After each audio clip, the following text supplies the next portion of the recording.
Olá, a gente está aqui no espaço da Pesquisa em Artes em Biosfera Híbrida. Eu sou Edel Ciuela, diretor de teatro, de cinema, pesquisador em várias linguagens artísticas.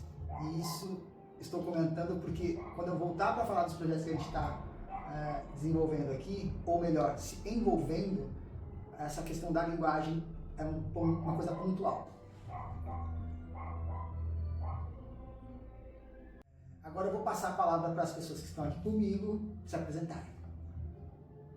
Olá, meu nome é Indaiá, eu sou intérprete de Libras e professora da Rede Municipal de Itaquá também. Oi gente, eu sou a Gabi Falcão, eu faço parte do projeto do Visuais Plurais, sou parte da produção e também sou uma das artistas que fez as obras. Tá bom?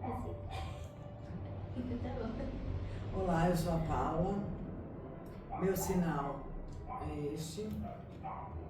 Eu sou professora, sou intérprete de Libras, estou como coordenadora na Escola Bilíngue no município de Itaquá.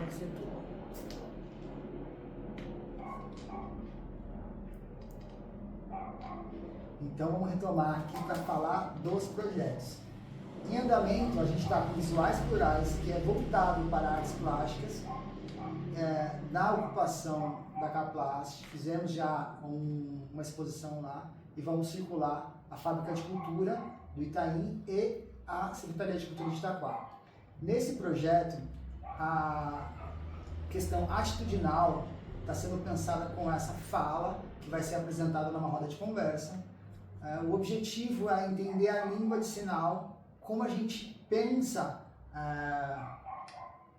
o diálogo com as pessoas a partir de obras que já são visuais, que já comunicam e comunicam. Mas como a gente entende a língua de sinal dentro de um projeto, de um edital, que pede para que a gente tenha várias atitudes em relação à deficiência. Uma delas, nesse caso, é nos educando. E assim, já tomando outro projeto que também fazemos parte, que é o de exibição de curta-metragem, no qual hoje também foi realizado a língua de sinal para uma versão de festival. Nesse já faz muito mais sentido para a gente, como realizador, ter a língua como nosso conteúdo parceiro dentro de uma obra que se destina a outros públicos ou para todos os públicos, e também pensar como essa língua ela é tratada dentro da linguagem do cinema. E aí eu trago a linguagem que eu tinha falado antes, porque nós costumamos no teatro e nas artes de forma geral, e eu, a tratar tudo como linguagem. A linguagem, a camada tal, o som, a luz, tudo como uma linguagem que complementa o processo criativo. E aí quando a gente traz a língua de sinal, como até antigamente se falava a língua de sinal como linguagem de sinal, a gente precisa fazer essa revisão, que até a Paula vai falar mais sobre isso, porque é a parte dela nos mostrar esse processo de entender a língua e de como se coloca a língua na realidade de cada projeto. Essa é a ideia de hoje, um pouquinho.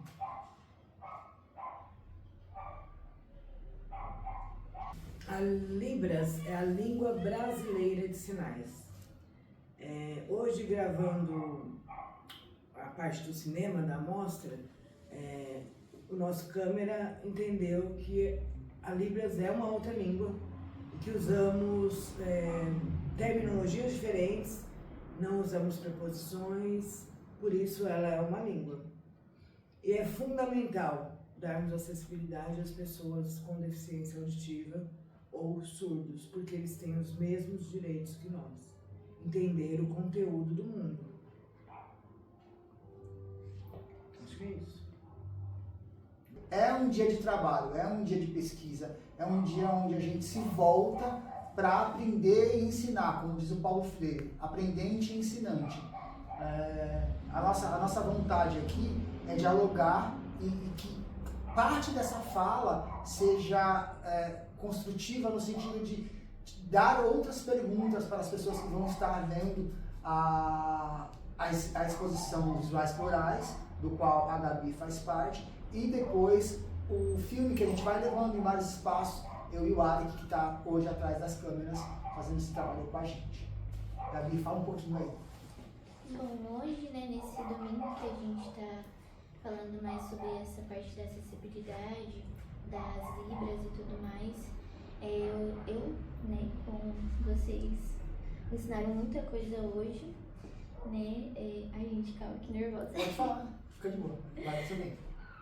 Porque é uma coisa que a gente sabe que tem que ter acessibilidade para todos. A arte é uma visão aberta para todo mundo, só que interpretar ela tem que ter uma profundidade. E nós, como artistas, temos que ter essa noção, né, de chegar nesse ponto da reflexão, tentar dar o máximo possível para a pessoa tirar as próprias conclusões.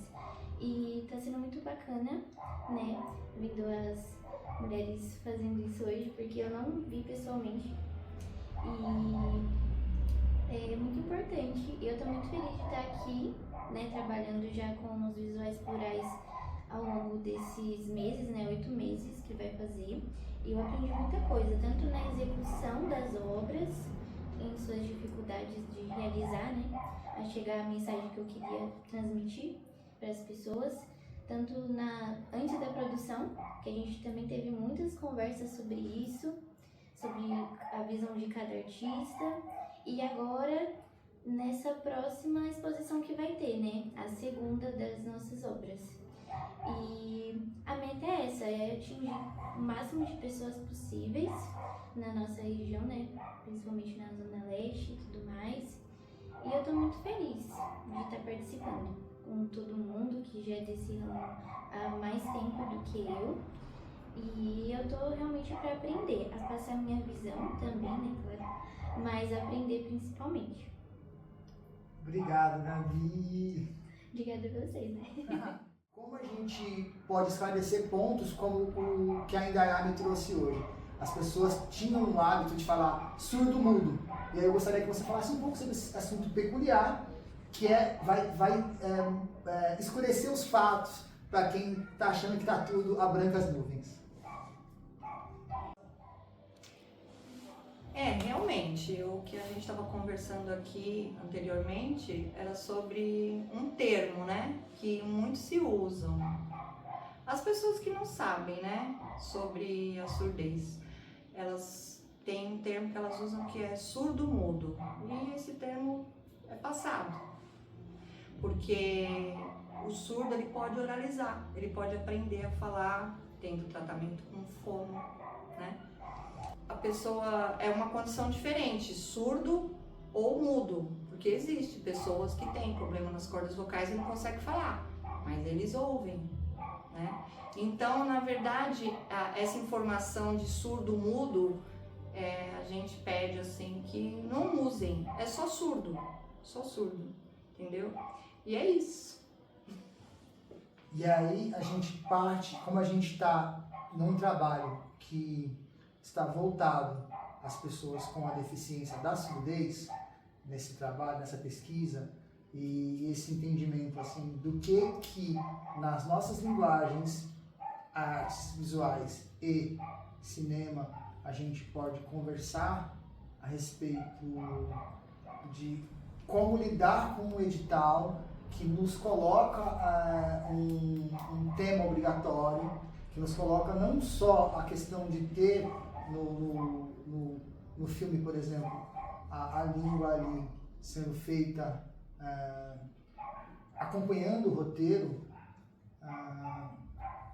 como é que a gente transpõe isso para uma exposição de artes plásticas? Que já está o quadro ali, retomando a nossa dúvida, a nossa questão. As leis, elas têm que entender que não dá para pegar um edital e copiar todos os termos para o outro edital sem pensar a especificidade de cada linguagem.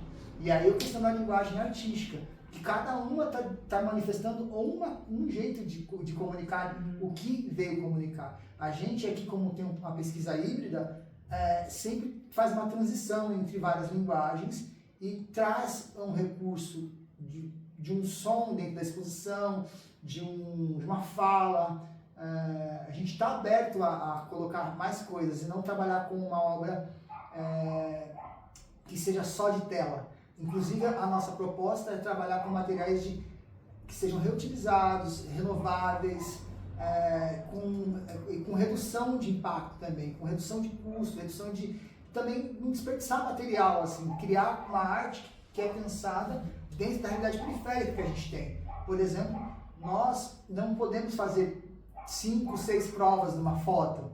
Nosso orçamento não dá. Assim como o nosso orçamento também não dispõe de um valor para se debruçar sobre a língua de sinal da forma que a gente queria. A gente faz esse processo aqui porque há um comprometimento nosso em tentar entender esse processo e contribuir com esse processo para que nos próximos editais se pense em ter não uma porcentagem para tal coisa, mas se pense quanto essa porcentagem para tal coisa precisa ser colocada em um valor maior para que faça jus a essa porcentagem. Porque um valor abaixo de mercado para realizar um trabalho, a gente acaba concorrendo com a gente mesmo, artistas, e a reduzir um cachê, reduzir alguma coisa para conseguir cumprir metas. E o nosso trabalho artístico no edital não é o de entrar numa lógica capitalista de empresa, é justamente o contrário. É um lugar onde a gente consegue, no plano material, colocar o plano das ideias e a comunicação de algo com função social para a sociedade. Então, aí agora eu vou voltar para a pergunta, e aí vocês vão se dividindo, Indaiá e Paulo, no sentido do que as provocações que a gente fez para vocês, que foram várias perguntas, além de mostrar, elas foram na exposição, viram o vídeo, a gente fez 3 reuniões muito longas em cima disso, colocamos essa pauta por arquivo de PDF no nosso grupo para poder entender, discutir. A gente está falando uma coisa sucinta de um vídeo de 10 minutos, 20, 30, para estar compondo a exposição e as mostras, mas para chegar nessa síntese e do que é importante dizer agora, a gente ficou lá pensando o que a gente pode fazer com esse processo que chega para a gente, joga no nosso colo e a gente pega essa criança e fala, tá, vamos encaminhar para tal lugar neste momento. A nossa ideia não é ficar aqui, a nossa ideia é que venham outros editais com mais condições para a gente poder traçar estratégias mais efetivas junto com as pessoas. Inclusive, trazer as pessoas que têm essa necessidade, que têm a deficiência, para interagir com as obras. Porque não necessariamente ter a exposição à língua de sinal faz com que ela tenha realmente o uso dela para quem precisa, porque a gente precisa identificar esse público, fazer formação de público e mostrar para as pessoas que esse espaço de fruição artística é delas. Então, o que vocês pensam um pouco sobre essa explanação? Bom, na questão das artes visuais, eu não vejo necessidade nenhuma de ter acessibilidade em língua de sinais, porque é visual, ele vai olhar o quadro e aí ele vai imaginar, porque eu acho que o artista é isso. Ele imagina uma coisa, mas eu vou ver o quadro diferente, a Gabi de outra, Indaiá de outra, assim por diante. Então, eu acho que é muito de sentir o quadro, arte visual, tá? Agora, nas outras questões, é fundamental que tenha intérprete de Libras, como nos filmes, como a gente fez hoje, na questão de apresentação de músicas, é fundamental, porque o surdo precisa entender o contexto de mundo.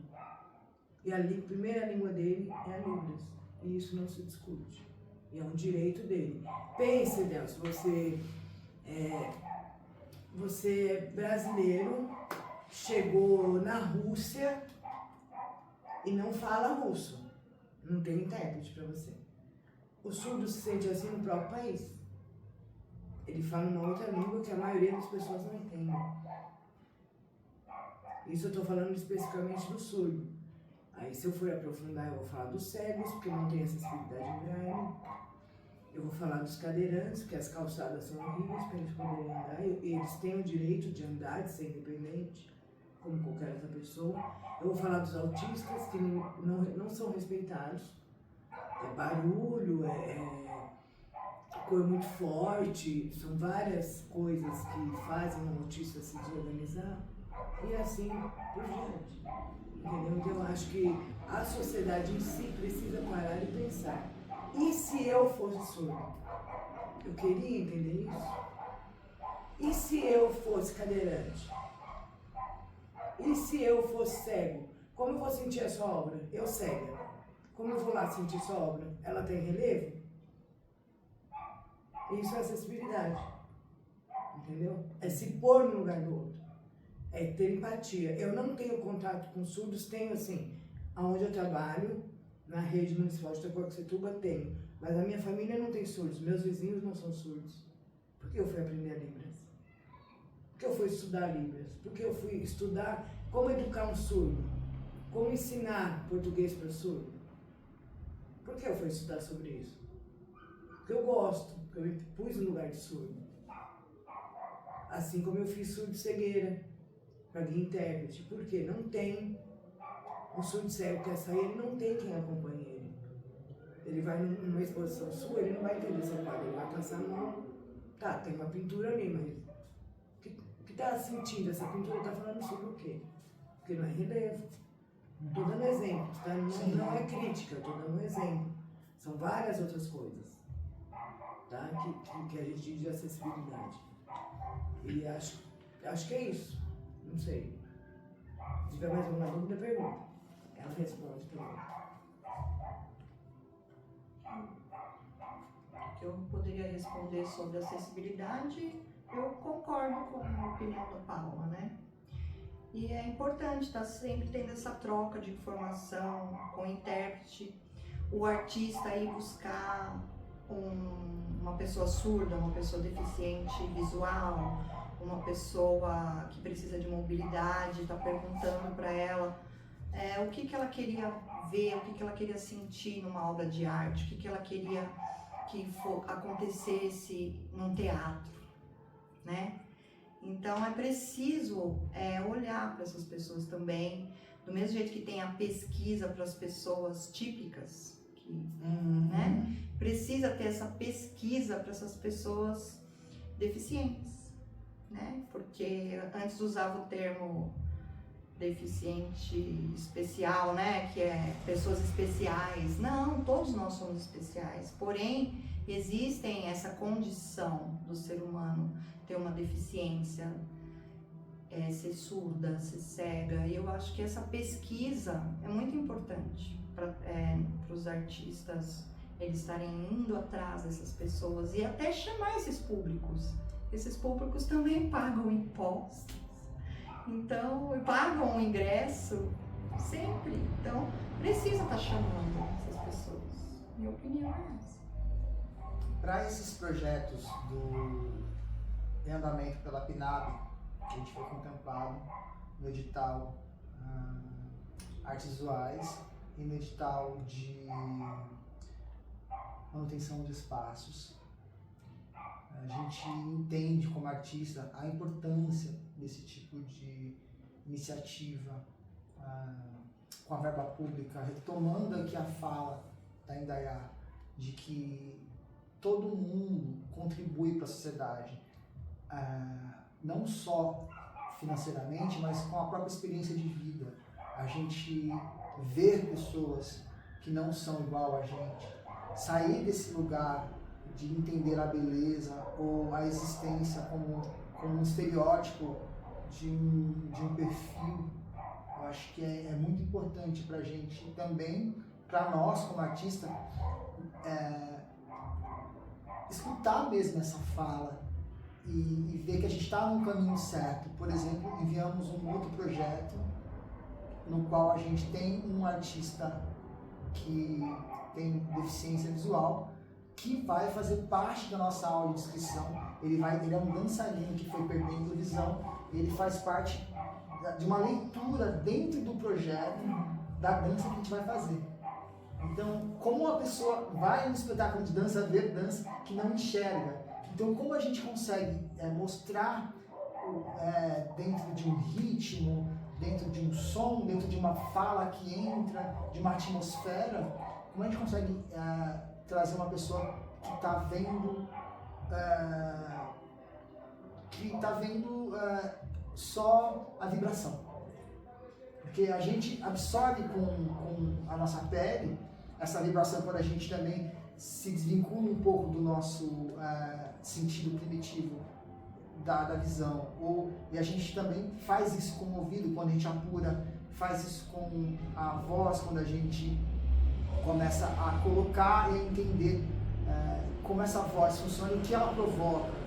Então, como a gente escuta uma pessoa que não tem a referência do ouvido para fazer uma voz, que é o caso da pessoa que é surda e não é muda.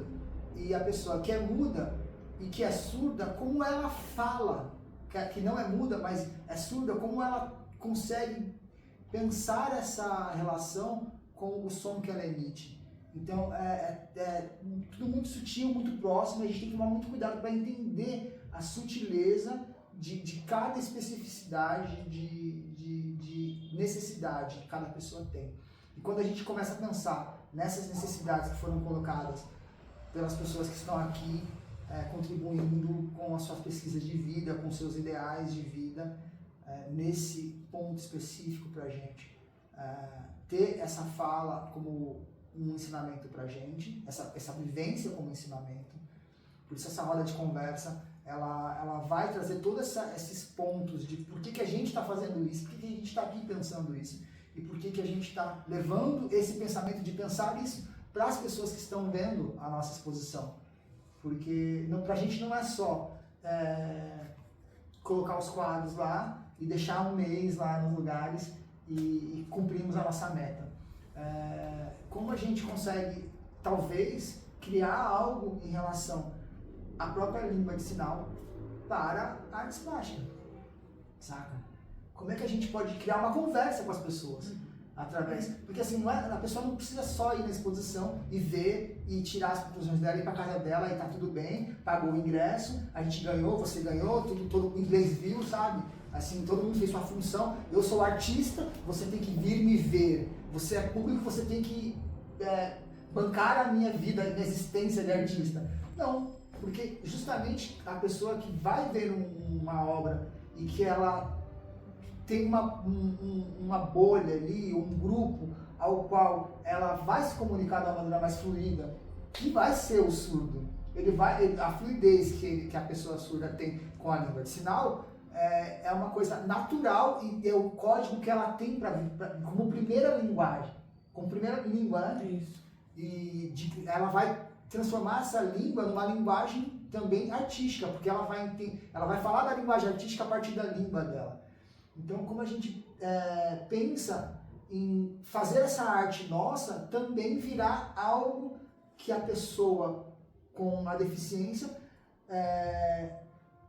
tenha uma reverberação entre as pessoas iguais para entender a arte, para conversar sobre a arte, conversar sobre o que viu, para a experiência humana dela não ficar só em absorver coisas, mas sim envolver um pensamento crítico sobre aquilo. E aí, se ela consegue ser crítica sobre uma obra de arte, ela consegue também ser crítica perante uma sociedade e interagir nas leis, inclusive. Porque a lei é pautada, às vezes, por nós, que somos falantes e ouvintes, mas o lugar de fala e de escuta de quem está nessa própria condição humana, com certeza vai trazer muito mais para a gente essa empatia ou essa condição nossa mesmo de entender realmente o que precisa ser feito, como precisa ser feito, por quem precisa ser feito, para que façamos juntas, como pessoas,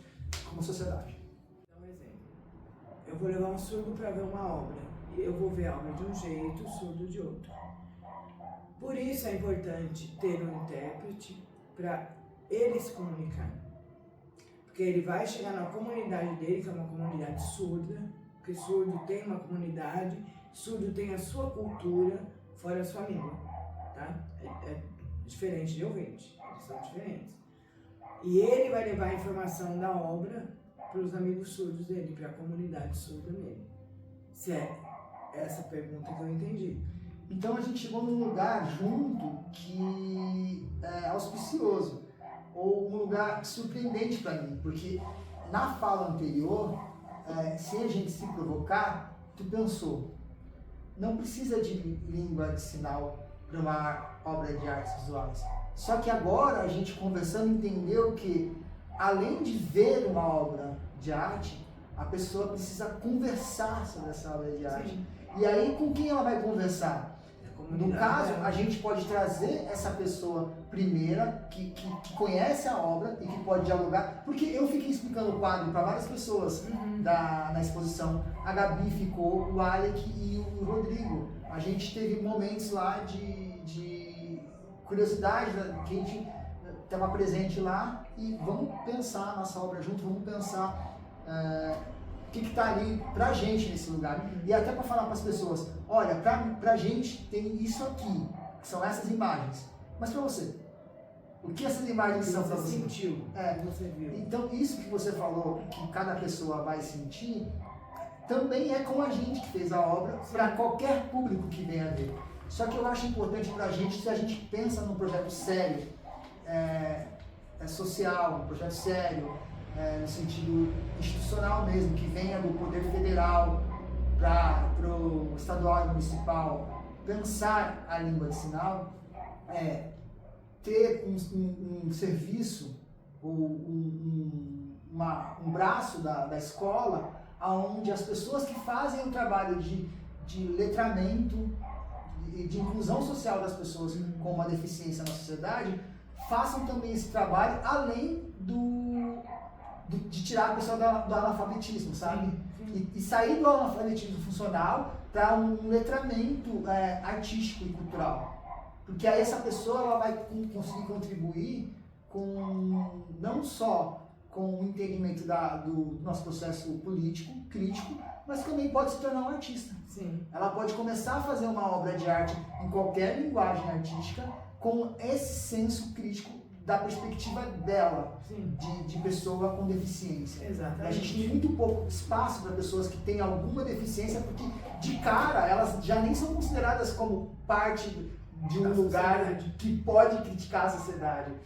O processo de calar as pessoas. É como se eles fizessem, que nós ouvintes fizéssemos um favor para eles. E não é um favor, é um direito. Eles têm direito de fazer arte, eles têm direito de dançar. Eu conheço um grupo que faz slam do corpo e são surdos.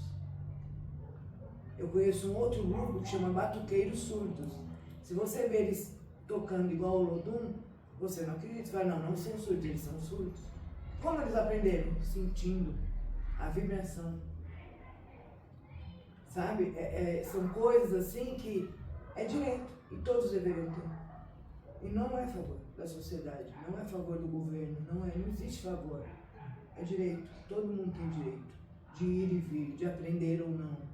Todos nós temos esse direito.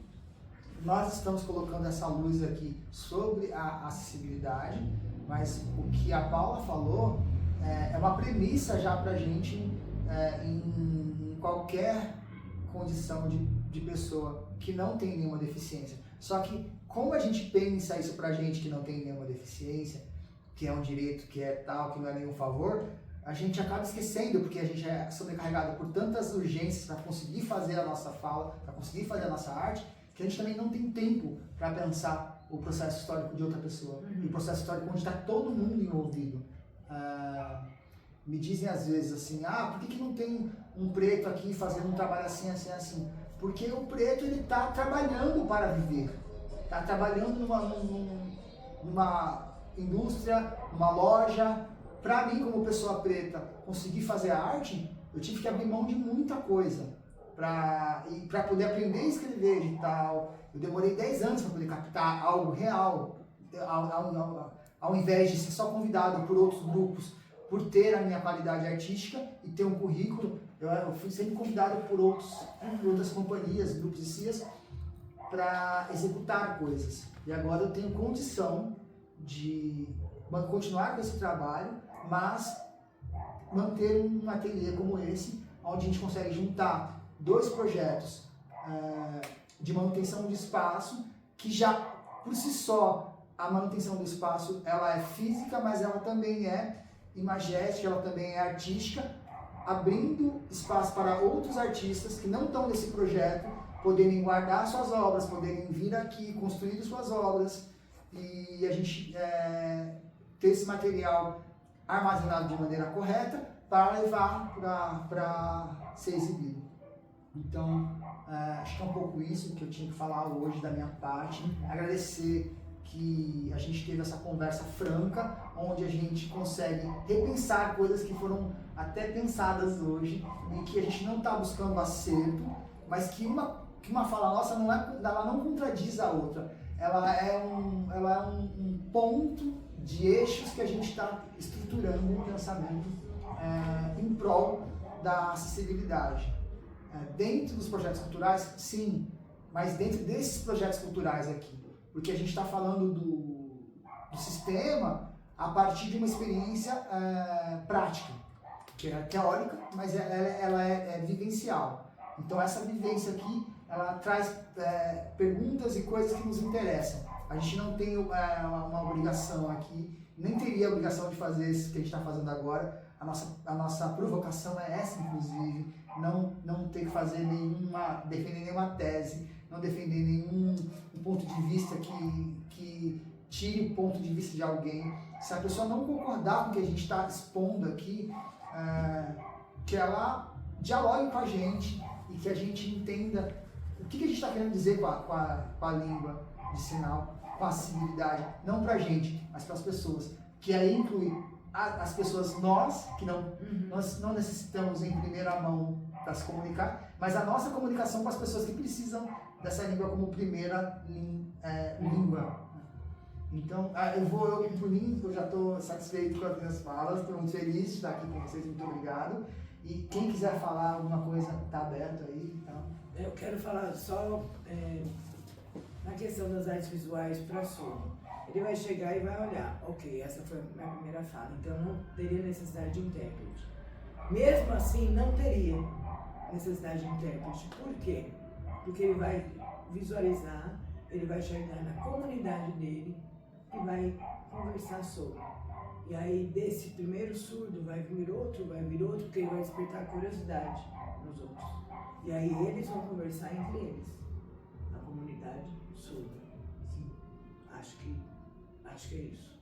Também gostei muito de estar aqui, vocês precisando, nos chamem.